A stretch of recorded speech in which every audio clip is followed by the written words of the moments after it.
Bapak Ibu sekalian, di pagi hari ini kajian tasawuf kita akan membahas tentang tasawuf modern. Apa yang dimaksud tasawuf modern? Jadi begini,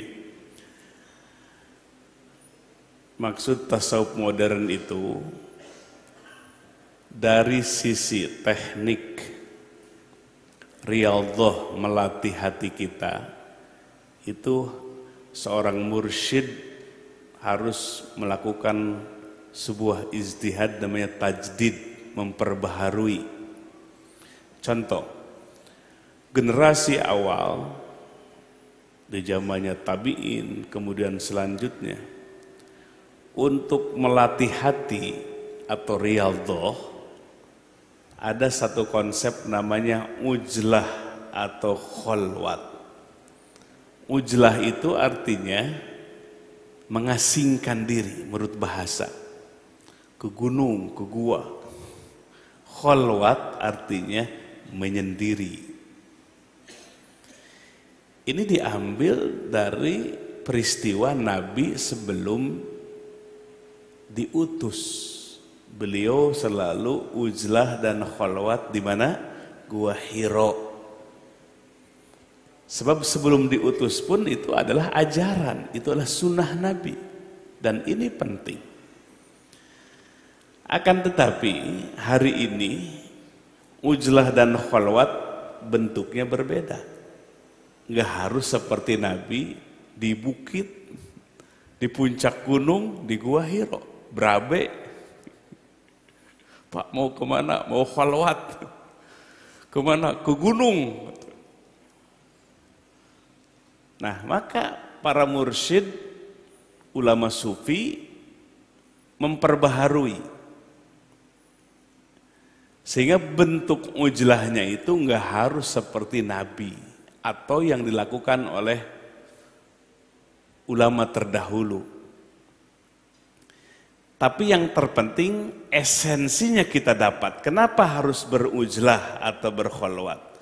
Kenapa harus sekali-kali mengasingkan diri, tidak terus campur dengan orang?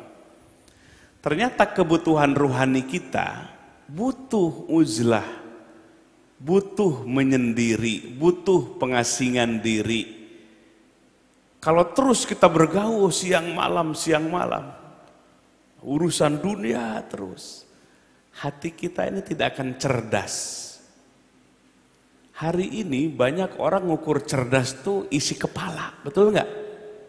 Anak kita alhamdulillah di rapotnya ranking 1 dari awal, bukan ranking 1 dari ujung.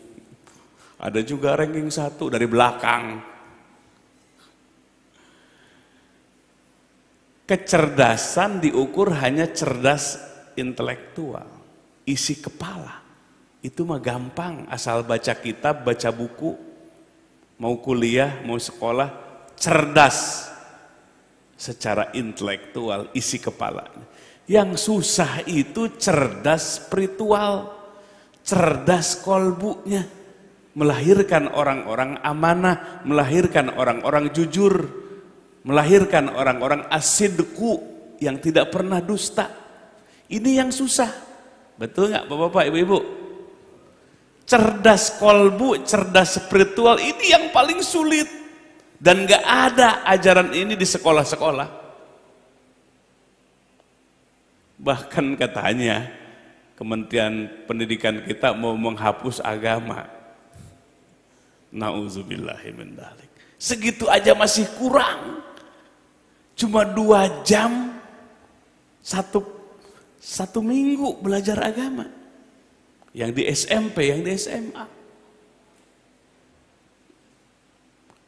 Nah, apalagi kaitan kecerdasan spiritualnya, kolbunya, sehingga melahirkan orang-orang yang berintegritas, orang-orang yang jujur, yang amanah.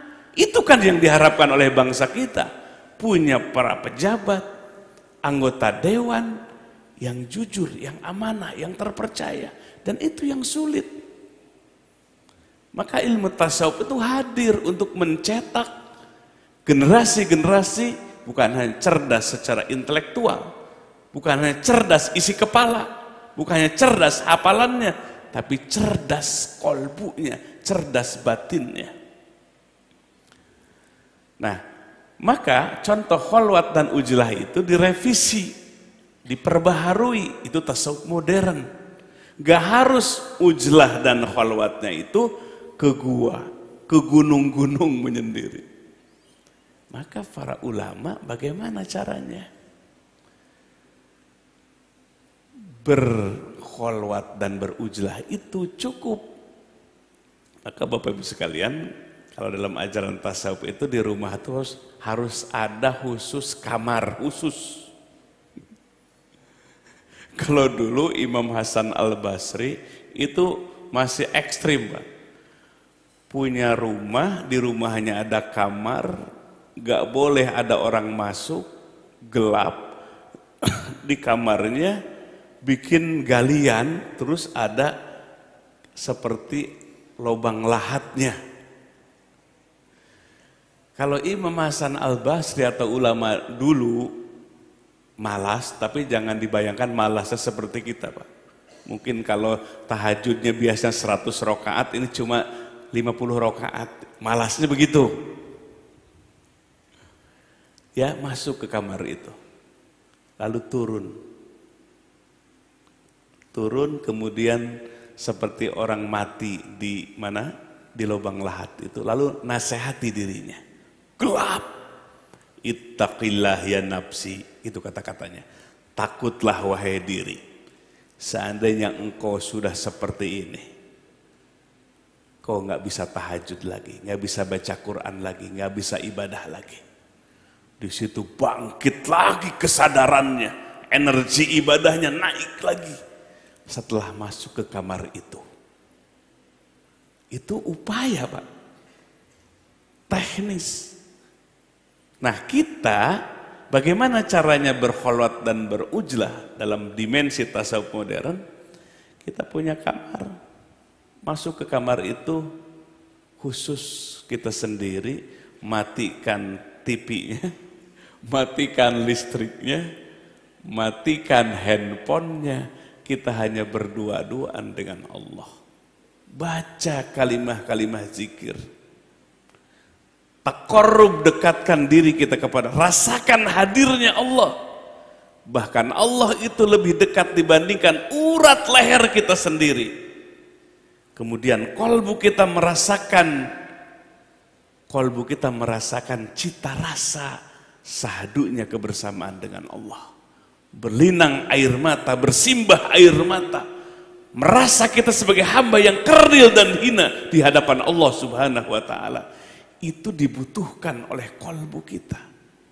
Nah, ujlah dan kholwatnya seperti itu.